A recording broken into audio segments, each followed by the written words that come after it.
Les archives papier nous rappellent que l'histoire n'a pas commencé avant-hier. Bonjour, je suis Denis Dupont, et je m'égare souvent avec délice dans les anciens numéros de l'Indépendant. Suivez-moi avec le podcast, je vous parle d'un temps. Titre de ce 27 octobre 1957. Y a-t-il de l'uranium dans la région de Pras-de-Moyo ? Qu'est-ce que c'est que cette histoire ? Des recherches viennent d'être faites pour découvrir de l'uranium. Les richesses minières du Roussillon sont énormes. Les unes sont exploitées, d'autres sont délaissées. Depuis 2 ou 3 ans, de nouvelles perspectives ont été ouvertes concernant l'uranium et le tungstène. Les recherches sont activement menées, principalement par 2 groupements, le Bureau de recherche géologique, géophysique et minière et par le CEA. Ce qui est certain, c'est que des recherches ont été entreprises dans le département des Pyrénées-Orientales. Et on n'est pas loin de penser que la richesse du sous-sol pourrait dépasser celle de la terre, dont la productivité fait la fortune du Roussillon, pays béni des dieux. Parmi les recherches entreprises, il en est qui ont provoqué un certain remous au sein de la paisible population. La circulation des automobiles est une préoccupation constante des habitants.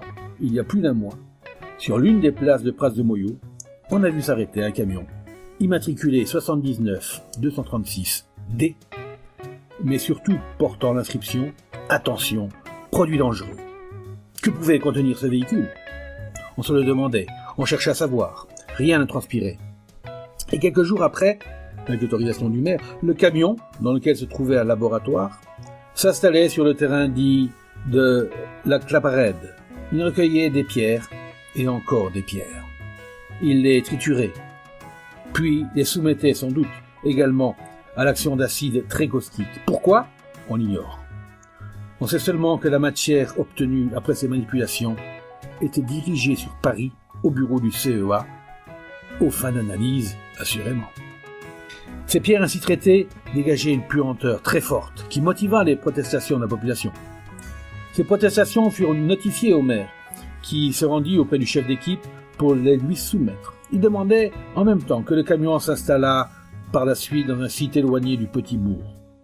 C'est dans les creusets ou les éprouvettes du laboratoire du centre du CEA que l'on connaîtra si les pierres qui pullulent sur les rives du Tech contiennent de l'uranium. C'est de ce métal que parlent le plus les habitants de Pras-de-Moyo. Si les pierres qui pullulent sur les rives du Tech contiennent de l'uranium. S'il y avait de l'uranium dans la région, Pras-de-Moyo connaîtrait alors un nouvel essor économique qui augmenterait sans doute les ressources que lui procurent déjà ceux de la Brest.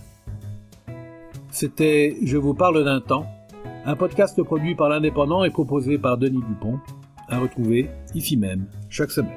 Retrouvez cette émission et toutes nos productions sur Radio Indep et en podcast sur l'indépendant.fr, nos réseaux sociaux et votre plateforme de streaming favorite.